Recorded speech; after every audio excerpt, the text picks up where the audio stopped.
segala puji, hormat, kemuliaan bagi Tuhan. Kita akan katakan sebab Kau besar.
Selamat pagi, pagi yang cerah, suasana hati yang gembira. Amin.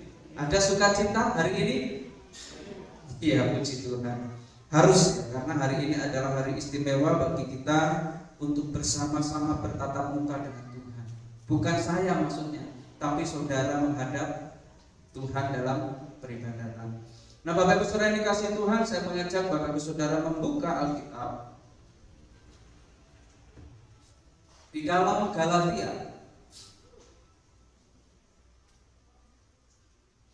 Galatia pasal 2 ayat 19 sampai 20, tentu Bapak Ibu Saudara sudah hafal. Galatia pasal 2 ayat 19 30. Kita akan baca silih berganti karena hanya 2 ayat. Saya akan membaca ayat yang ke-19. Bapak Ibu Saudara silakan membaca ayat yang ke-20. Yang sudah ketemu katakan amin. Saya akan bacakan firman Tuhan di ayat 19. Demikian firman Tuhan. Sebab aku telah mati oleh hukum Taurat untuk hukum Taurat, supaya aku hidup untuk Allah. Aku telah telah disalibkan dengan Kristus.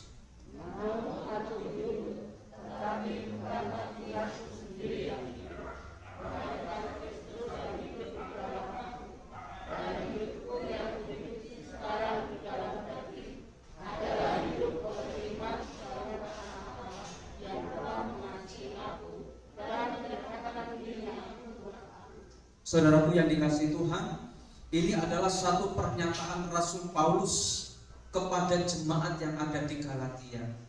Nah, pernyataan ini adalah pernyataan dan juga mewakili satu kesaksian hidup Paulus yang dipersembahkan kepada Kristus untuk dipakai Tuhan Yesus sebagai alatnya.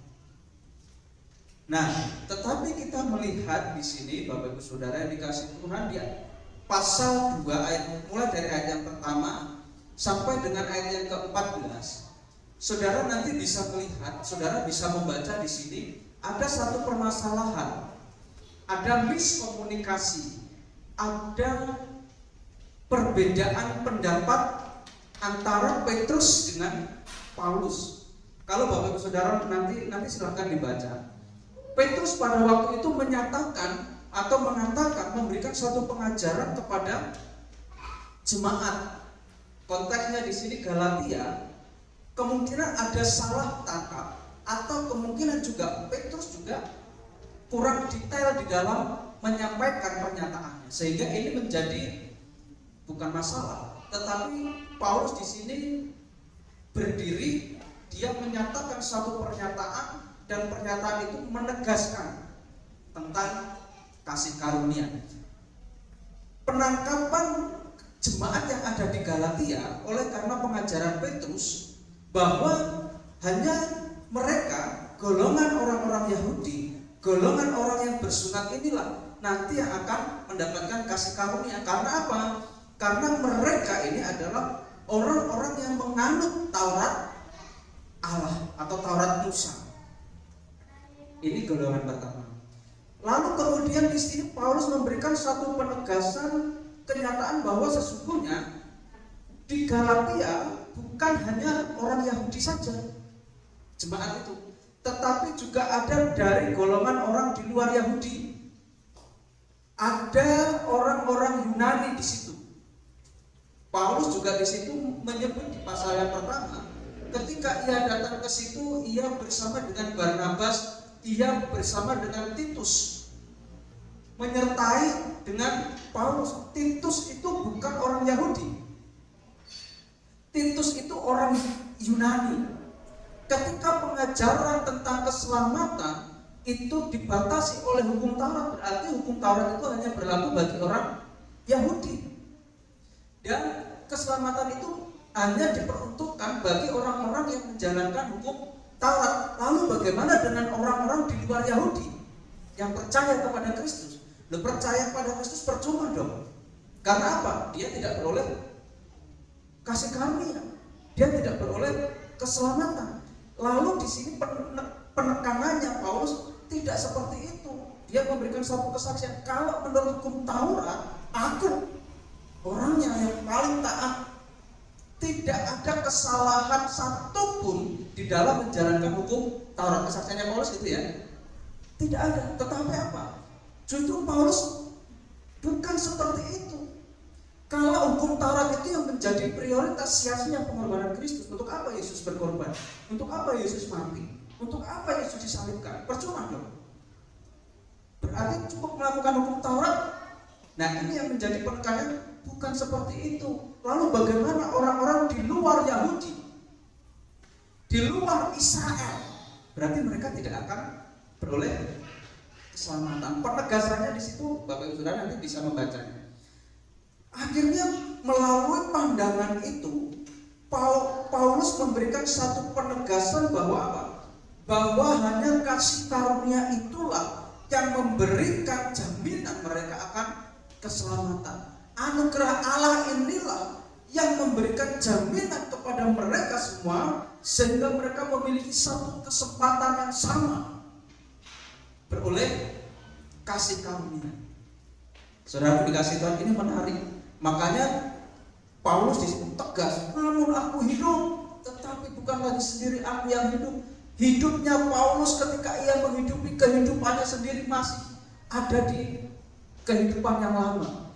Oleh karena itu dia menyampaikan, tetapi hidupku yang kuhidup ini dalam daging sekarang ini hidup oleh karena iman dalam Yesus Kristus.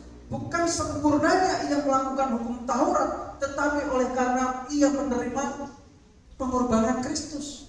Oleh karena ia menerima Kristus, itu yang menjadi kesempurnaan akan keselamatan. Berarti kita nggak boleh dong Pak melakukan hukum Taurat, silakan. Kristus datang bukan untuk meniadakan hukum Taurat, tetapi menggenapi. Jadi jangan dipisah-pisah. Orang nggak melakukan hukum Taurat berarti kita cukup percaya kepada Yesus, berarti kita tetap bisa melakukan pelanggaran-pelanggaran 10 hukum itu. Tidak. Penggenapan itu terjadi oleh karena pengorbanan Kristus. Cukup pengorbanan Kristus. Lalu buahnya apa? Lakukan itu. Hukum-hukum Allah itu. Ketika engkau melihat, hukum Taurat itu gini saudara, sama seperti cermin. Ketika engkau bercermin, berkaca, ada melihat, oh ada tai lalat di sini, oh rupanya tai lalat di sini itu membuat aku lebih cantik, lebih ganteng. Atau ketika saudara melihat uban, siapa yang sudah beruban? Rupanya saya itu sudah banyak ubannya saudara. Kemarin itu Clara, papa kok ubannya makin banyak ya?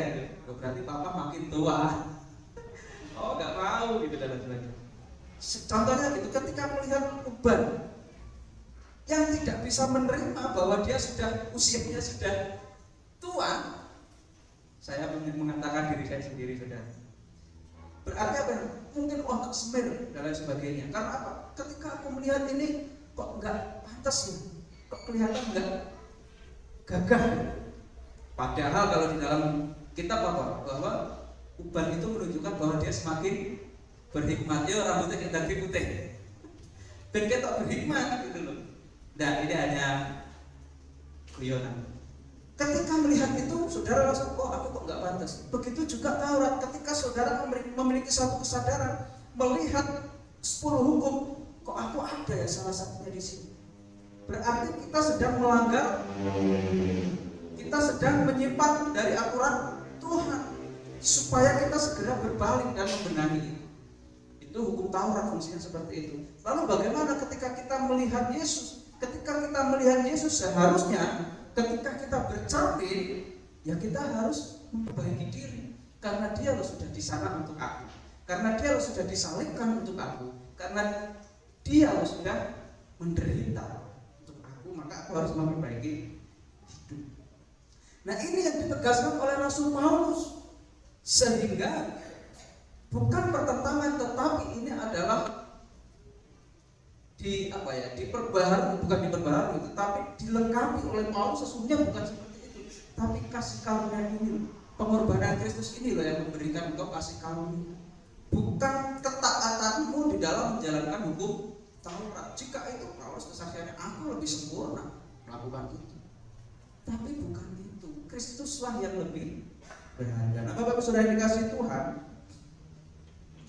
firman Tuhan pada pagi hari ini saya berikan judul melayani Tuhan lebih sungguh. Melayani Tuhan lebih sungguh. Loh kenapa bisa seperti itu? Apa hubungannya Rasul Paulus? Saudaraku yang dikasihi Tuhan, inilah yang dilakukan oleh Rasul Paulus ketika ia memiliki satu kesadaran, ketika ia sudah tahu betul bahwa Kristus berkarya dalam penyaliban itu untuk dirinya. Ketika dia sudah mengetahui hal itu, maka yang dia lakukan apa? Ia memberikan yang terbaik kepada Tuhan dalam pelayanan. Faktanya apa? Buktinya apa? Banyak ketika Rasul Paulus di penjara. Apakah dia diam saja? Apakah dia ongkang-ongkang ketika dalam penjara? Dia tetap melayani Tuhan. Dia tetap memberitakan Injil dalam kesengsaraannya, kepepet, nggak punya uang, nggak punya makan, kekurangan. Apakah dia diam saja? Tidak. Dia tetap bekerja. Apa kerjaannya Paulus? Bertani, membuat tenda. Untuk apa? Untuk menghidupi dirinya, untuk mencukupkan kebutuhannya. Dan akhirnya apa? Itu dilakukan sampai ke sana. Artinya apa? Ketika ia melayani Tuhan, ia dapat memberikan yang terbaik meskipun dirinya dalam kondisi kekurangan. Makanya kesaksiannya, aku pernah mengalami kekurangan, bahkan kelimpahan juga pernah. Artinya apa? Di dalam pelayanan, di dalam panggilannya, ia ingin memberikan yang terbaik kepada Tuhan dalam kondisi apapun juga. Dalam kekurangan ia tetap bisa melayani Tuhan dengan maksimal. Dalam kelimpahan ia juga dapat melayani dengan maksimal. Itu Paulus. Nanti kita akan melihat. Nah, Bapak Saudara yang kasih Tuhan, dalam Galatia pasal 2 ayat 19 dan 20 ini ada dua cara pandang mengenai pelayanan supaya lebih sungguh lagi. Kita juga akan mencontoh dari satu sosok Paulus. Yang pertama, melayani itu adalah respon. Melayani adalah respon. Apa itu respon? Respon itu adalah tanggapan hati kita terhadap Allah. Nah, kita akan lihat di sini apa sih yang menjadi respon Rasul Paulus. Responnya seperti apa? Sedikit tadi sudah saya sampaikan, saudara. Paulus meresponi panggilannya karena dia tahu Kristus sudah berkorban untuk dirinya. Kristus yang mati di kayu salib untuk dirinya, supaya apa? Dirinya beroleh kasih karunia. Ketika ia menyadari akan hal itu, apa yang dia lakukan? Seluruh hidupnya, bahkan seluruh kehidupannya, bukan hanya hidup ya, tapi seluruh kehidupannya, kalau kehidupan itu berkaitan dengan aktivitasnya, apa yang ia miliki, itu dipersembahkan untuk Tuhan. Seluruh hidupnya dan seluruh kehidupannya ini diberikan untuk Tuhan. Salah satu hal yang ia lakukan adalah ketika ia sadar ada pengorbanan Kristus sehingga membuat dirinya mendapatkan anugerah. Respon yang ia berikan sebagai hal yang harus dia lakukan, dia memberikan yang terbaik. Buahnya apa? Dia tidak mengenal lelah. Dia tidak mengenal situasi. Dia tidak mengenal kondisi apapun. Itu semua ia hadapi. Karena apa? Karena dia tahu yang dia layani adalah penebus. Karena yang dia tahu yang dia layani adalah pribadi yang membawanya keluar dari lembah maut. Pribadi yang membawanya keluar dari kubangan lumpur dosa. Dan dia tahu bahwa ada satu pribadi yang akhirnya membawa dirinya pada anugerah. Jadi ada respon, ada tanggapan hati sebagai pribadi yang sudah diselamatkan. Dia melayani dengan sungguh-sungguh, ya, terbukti kesungguhannya. Bahkan ketika dia dalam kondisi yang tidak baik pun dia tetap melayani, memberitakan firman. Dalam kondisi kekurangan dia tetap melayani Tuhan. Dalam kondisi kelimpahan dia tetap melayani. Integritasnya diakui. Saudaraku, berbicara tentang integritas, Paulus tidak diragukan. Kondisi apapun, situasi apapun, melayani Tuhan tetap dia lakukan. Nah, banyak orang yang memiliki pemahaman yang salah dalam melayani Tuhan. Banyak orang berpikiran bahwa melayani Tuhan itu adalah salah satu cara mengubah kehidupan seorang supaya menjadi lebih baik. Salah, saudara. Terkadang kita berpikir, oh anak itu kok seperti itu, libatkan dia dalam pelayanan supaya dia menjadi lebih baik. Atau lebih parahnya lagi, bawa dia ke STBI. Wah, seolah-olah STBI ini tempat untuk rehabilitasi atau revolusi mental. Kalau mau revolusi mental di ada Pak ya, Karanganyar itu ada rumah revolusi mental. Saudaraku yang dikasih Tuhan, banyak orang yang memiliki pemikiran gitu. Dia ini tingkah lakunya tidak baik, tutur katanya tidak baik, perbuatannya tidak baik. Oh, bawa aja ke STBI, nanti dia kalau jadi hamba Tuhan akan menjadi lebih baik. Sopo ngomong. Saya dulu juga berpikir seperti itu. Wah, ketika di STBI bertemu dengan malaikat-malaikat di sana. Karena semuanya kan pendeta-pendeta ya, calon pendeta nih. Karena ketika masih masih menjadi jemaat, apalagi masih muda, melihat sosok pendeta, oh Pak Pendeta ini baik, oh Pak Pendeta itu baik. Dan ketika mau ke STBI bayangannya apa? Ketemu dengan orang yang isinya baik semua. Luar biasa ya. Tapi ketika masuk di dalamnya, waduh, guprak gitu, 180 derajat. Tidak semua baik, saudara. Rupanya memiliki latar belakang yang bermacam-macam. Wah, kaget. Nah, tapi bukan seperti itu. Artinya di sini saudaraku yang dikasih Tuhan, banyak orang berpikir untuk mengubah perilaku, tutur kata, dia harus dilibatkan dalam pelayanan. Nah, ini yang akan menjadi akhirnya pelayanan itu terganggu. Artinya apa? Kalau memang mau mengubah seseorang itu, dia seharusnya dibawa kepada Tuhan. Dia harus diperkenalkan kepada Tuhan. Ini loh Tuhan Yesus. Ini loh dia.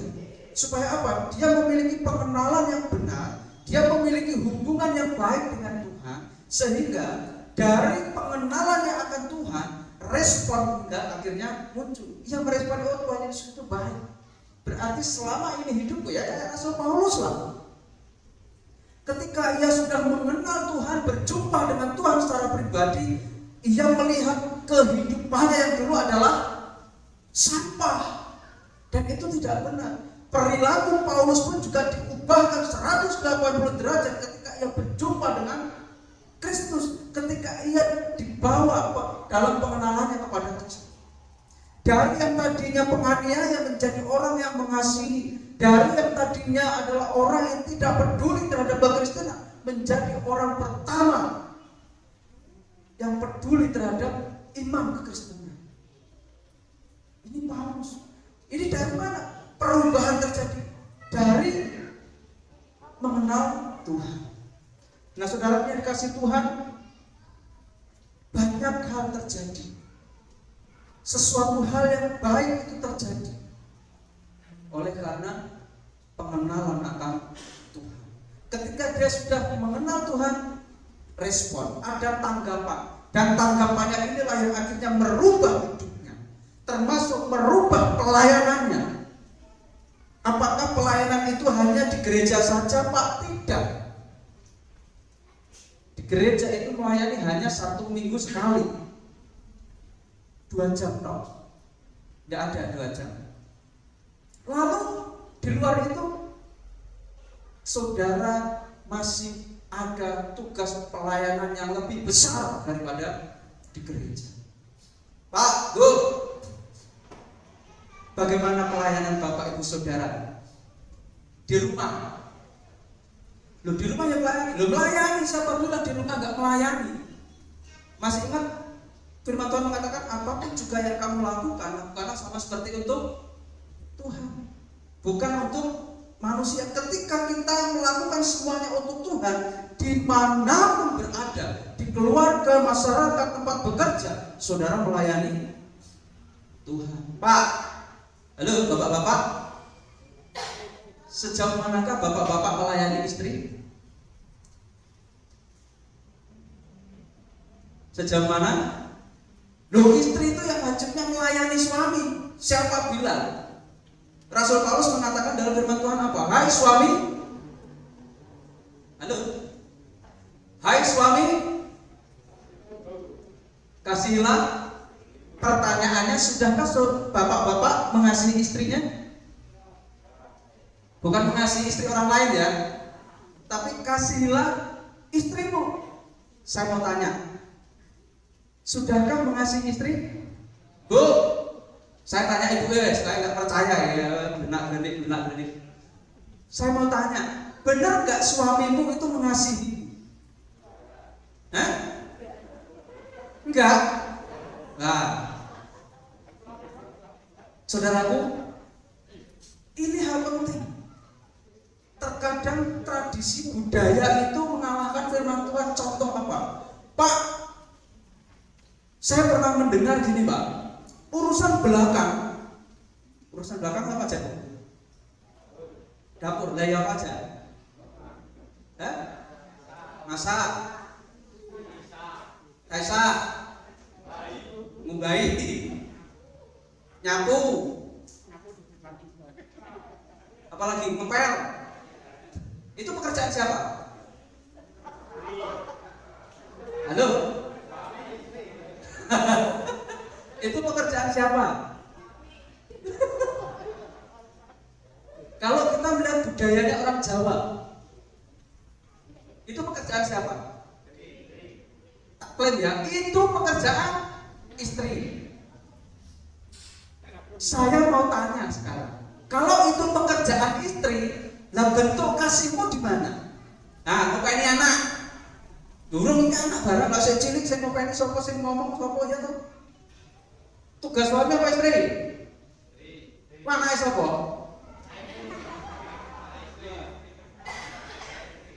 Ini contoh kecil saudara. Suami juga harus bisa melayani Tuhan, minimal dalam keluarga. Lalu bagaimana cara kita melayani Tuhan? Contoh itu tadi, budaya itu.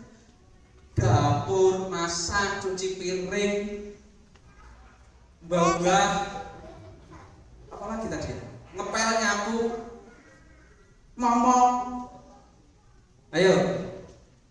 Hai suami, kasihilah istrimu. Bentuk kasihmu terhadap istri mana? Kau melakukan? Oke lah, kalau masak, Pak aku gak bisa masak. Wes itu bagian istri. Nyuci piring. Aku nyuci piring pecah kabeh Pak, gitu. Gak bisa jadi alasan saudara.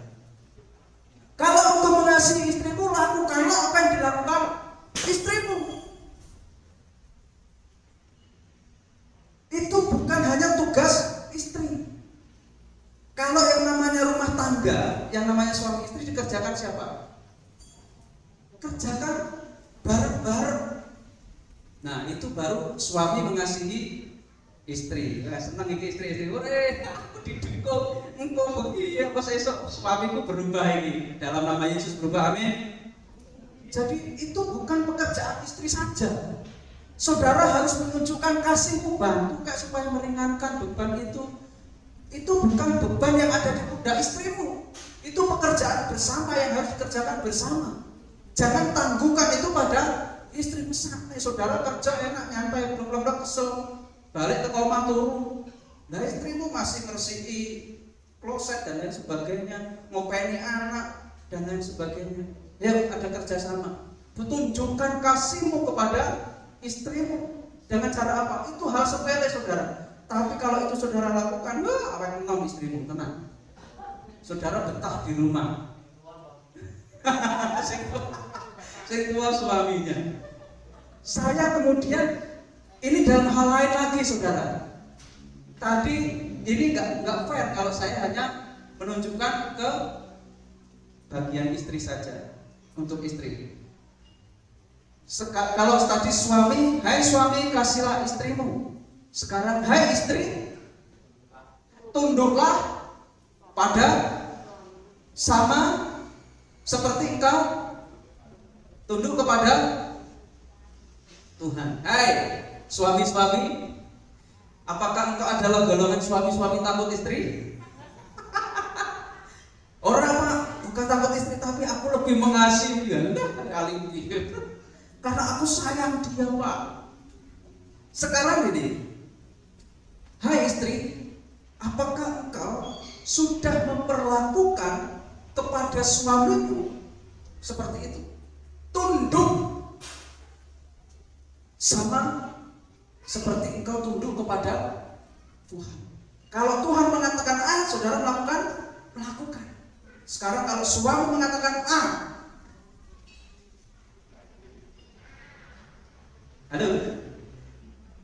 halo istri-istri, melakukan enggak apa yang diperintahkan suami? Tunduk enggak terhadap suami? Hah?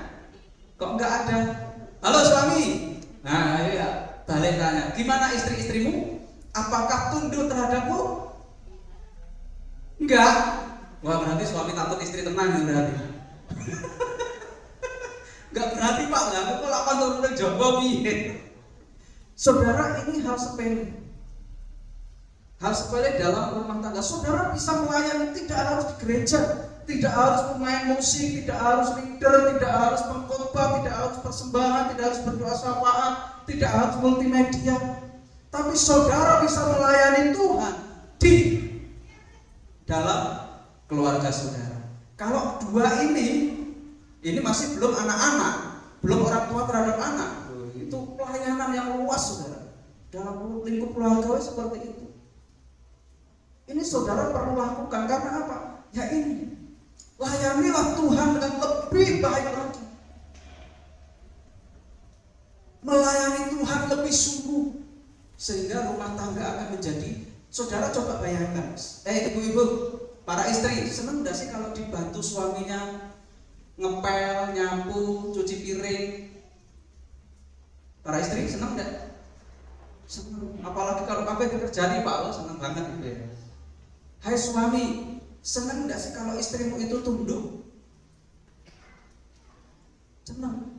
Saudaraku tak kasih tahu, seorang lelaki secara psikologis ya, semua lelaki, bukan hanya seorang suami, dari yang dia remaja, dewasa sampai manula, seorang lelaki dari sisi psikologis, dia akan lebih senang kalau dihormati, dihargai. Coba aja seorang istri, ya istri-istri, hargai suamimu, hormati suamimu. Tegeret kali apa nang mall, tentang belanjane. Ayo Pak kita jajan, yuk Pak kita refreshing. Kalau coba aja kalau nggak percaya, saudara punya keinginan apa? Pak aku kok pengen refreshing. Rogoh hati ini dengan cara apa? Hormati dia, hargai dia. Kalau sudah situ, hatinya tersentuh, aku jalan apa dikai. Coba saja. Kalau enggak, ya digetak. Pak, iya kok orang bukai. Enggak ya. Saudara, ini contoh kecil dari respon. Dari keselamatan akhirnya ada respon di dalam diri, sehingga ketika melakukan melangkah merespon itu, dia akan memberikan yang terbaik karena dia tahu sudah mendapatkan keselamatan. Suami istri dia akan memberikan yang terbaik saling. Karena apa? Karena dia sudah meresponi keselamatan itu. Oh Tuhan pun sudah memberikan seperti itu. Masuk aku biasa-biasa saja melayani. Bukan hanya di gereja kita omong, tapi di dalam keluarga. Sudahkah saudara melayani lebih sungguh? Baik suami kepada istri maupun istri kepada suami, baik orang tua kepada anak. Sangat indah ketika saling melayani, bukan saling menuntut. Ingat ya, bukan saling menuntut. Kalau saling menuntut akan jadi rumah tangga itu tidak akan adem ayem saudara. Yang ada apa? Kisruh terus berantem terus karena apa? Saling menuntut. Tapi kalau satu dengan yang lainnya saling melayani, rumah tangga dijamin langgeng. Banyak orang yang iri dan saudara bisa menjadi satu teladan bagi yang lain. Yang kedua saudara, melayani adalah pengabdian. Seperti apa yang disampaikan Rasul Paulus 20 bagian B.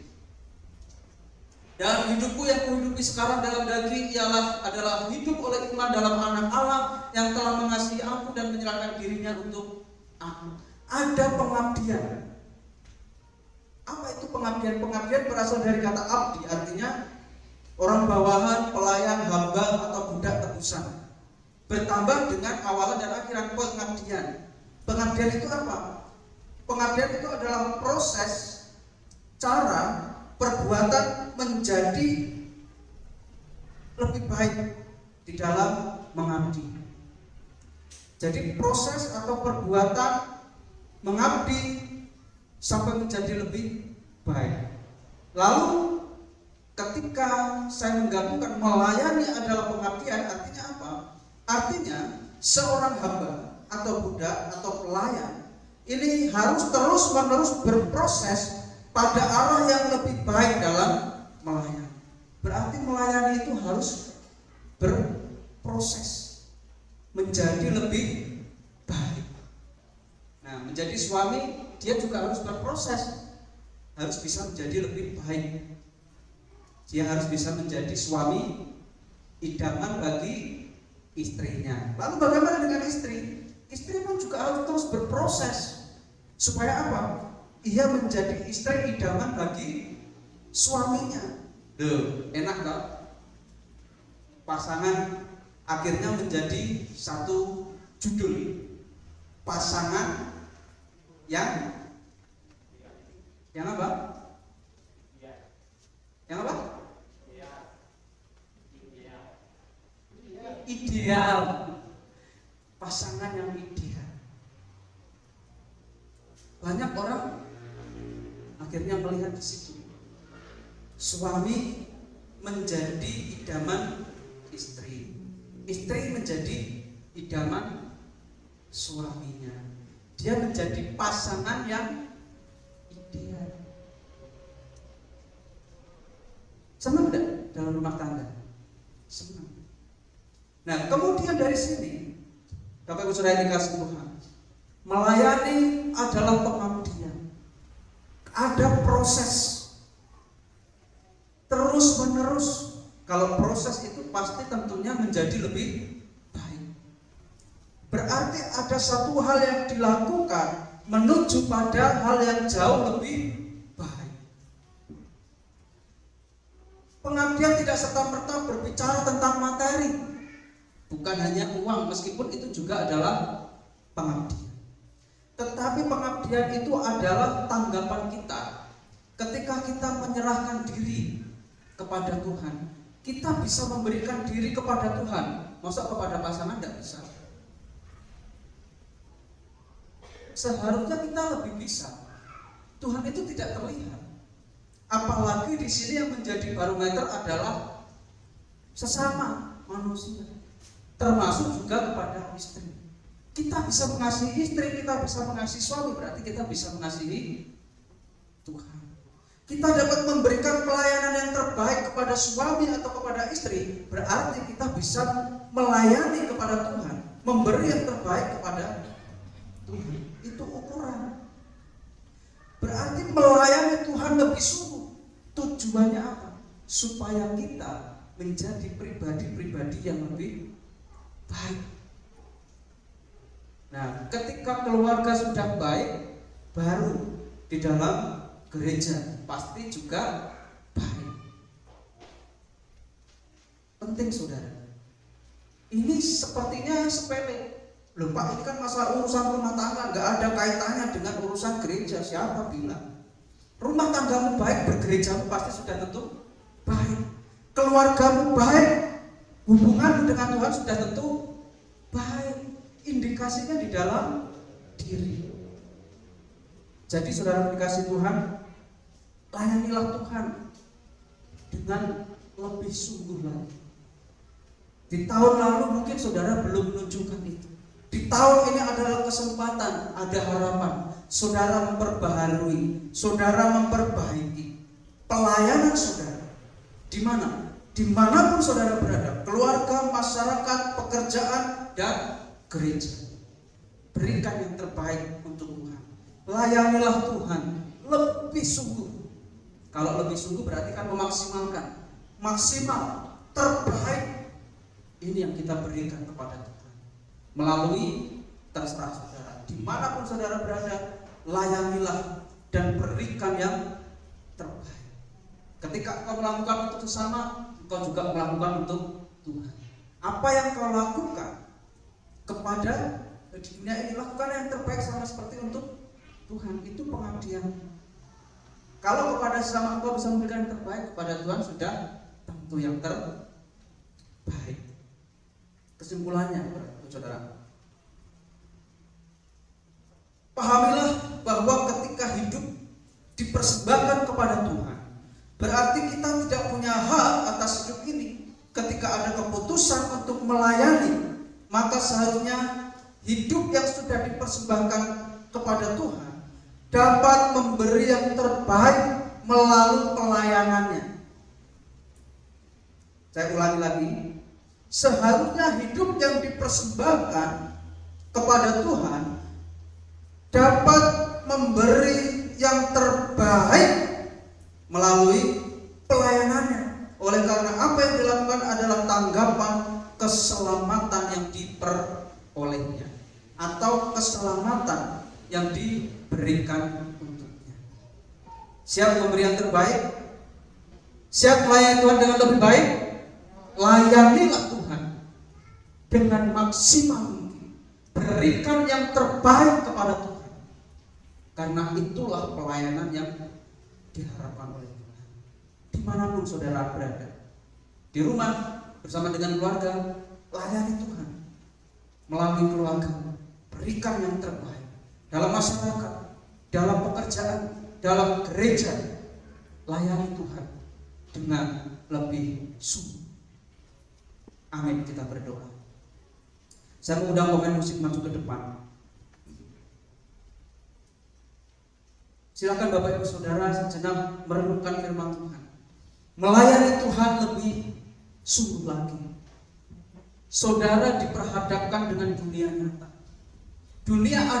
Saudara ada di dunia ini, tetapi saudara punya tujuan di kekekalan. Berikan yang terbaik. Layanilah Tuhan dengan lebih sungguh di keluarga saudara.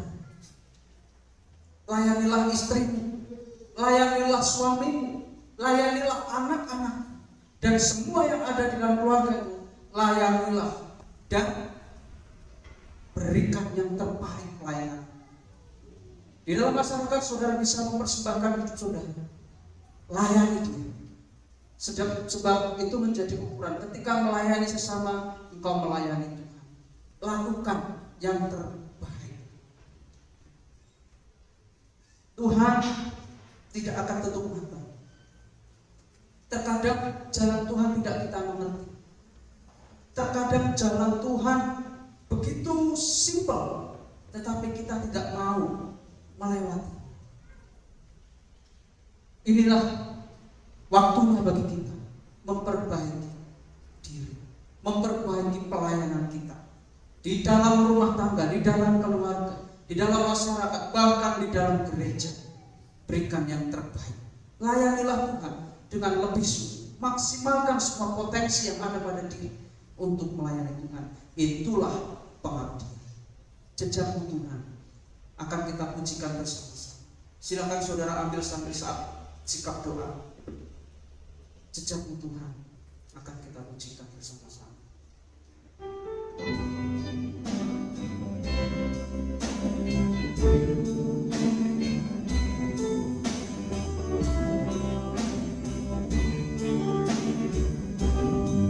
Sering pun tak mengerti jalan Tuhan.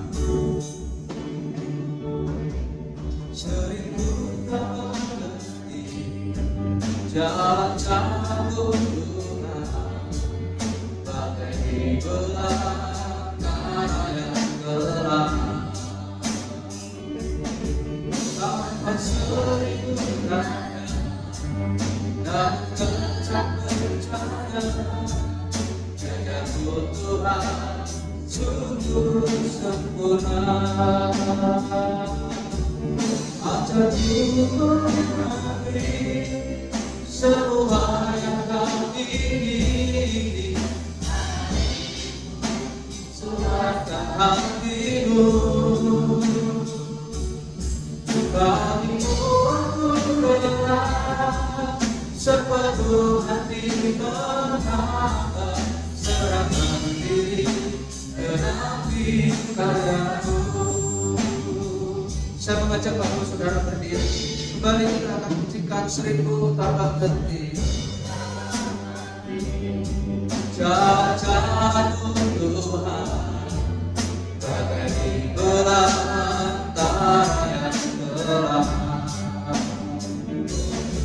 karena seribu kaya namun tetap percaya, jagatku Tuhan sungguh sempurna.